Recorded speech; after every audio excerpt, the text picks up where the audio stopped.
China says it will, quote, always support Hong Kong Chief Executive Carrie Lam. Now, this statement of support from Beijing comes as activists continue to press for Carrie Lam to resign and for her to shelve a controversial extradition bill once and for all. Now, these protests have been a long time in the making, exposing just how ordinary Hong Kongers don't trust the Chinese government. And over the years, Beijing has been gradually exerting more and more influence over Hong Kong.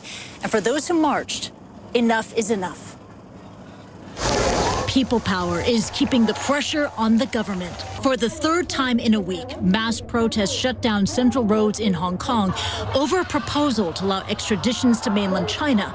Activists fear the law would lead to an erosion of civil rights in Hong Kong, which has its own legal system. Police say the crowd was around 338,000 strong. Organizers put the number at close to 2 million. Either way, drone video tells the story. They are angry at evidence of recent police brutality. They are angry that the extradition bill has yet to be fully withdrawn.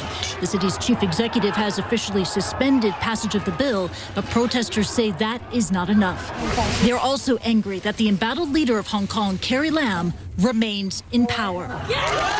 But there are other emotions at play here: uncertainty, concern, fear.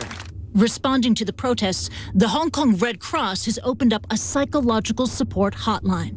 There is anxiety about what will come next because Hong Kong is not China yet.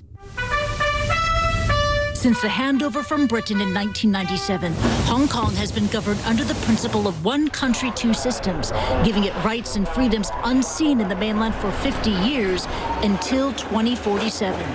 Over the years, Hong Kong protesters have been exercising those rights, successfully challenging a proposed introduction of patriotic education in the local curriculum back in 2012, and failing to bring about true universal suffrage in the pro-democracy umbrella movement protests of 2014. Joshua Wong was the face of both protests.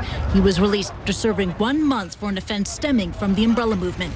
It was his third sentence in prison. I believe it's time for Carrie Lam to end her term, and also it's time for her to step down.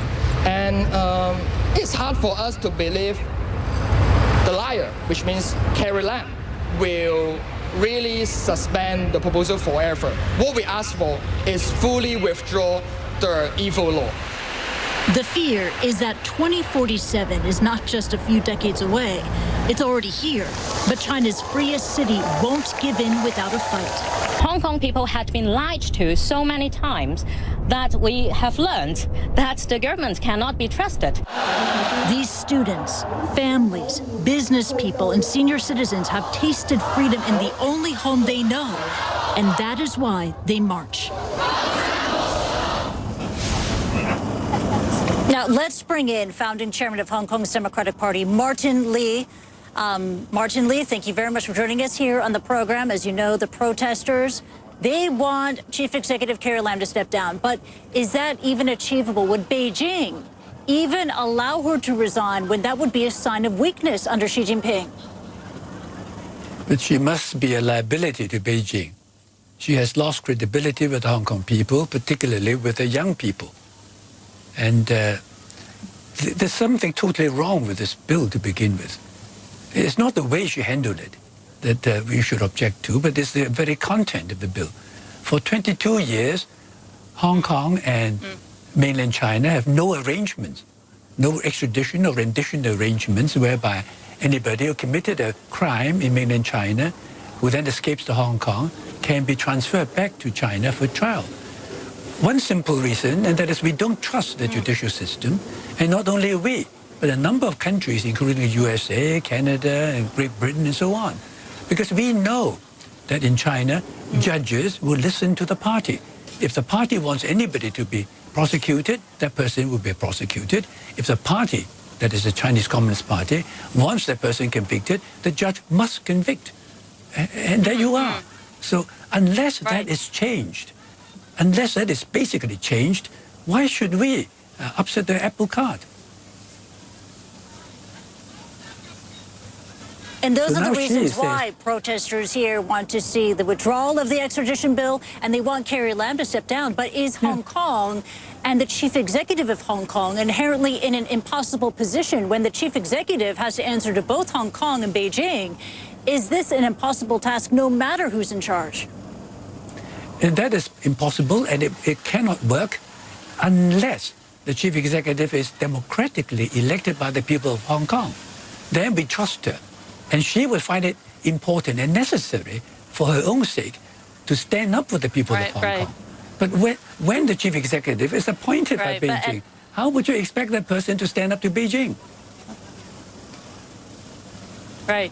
But at the moment, there's no democracy in Hong Kong, no democratic elections in the near term. I know, sir, you recently went to Washington, D.C.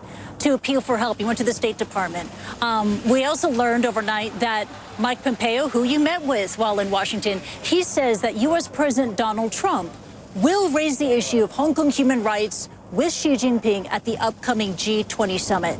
Can Donald Trump come to the aid of Hong Kong? Well, Beijing will say, mind your own business.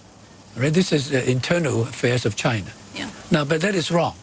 Because when the Sino-British Joint Declaration was first announced, the U.S. government and the Canadian government and a lot of foreign governments were lobbied by China to support its agreement with Great Britain. So it's really a joint declaration between two countries, but China and Great Britain lobbied for international support, and that support was given very publicly. Right. And that is why the immigration tide then subsided in 1984. So these governments who supported the one country, two systems and continue to support it have a right, certainly, and an obligation, a moral obligation to Hong Kong to defend and speak up for the Hong Kong people when it is being broken by China.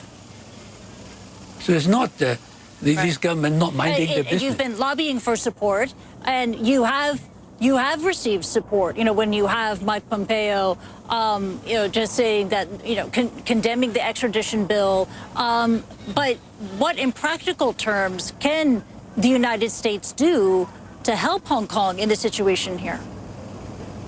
Well, it's not for me to advise any foreign government what to do. It's my job to tell them. I believe it's the duty of everyone to tell them the exact position in Hong Kong, what's happening, and what we fear.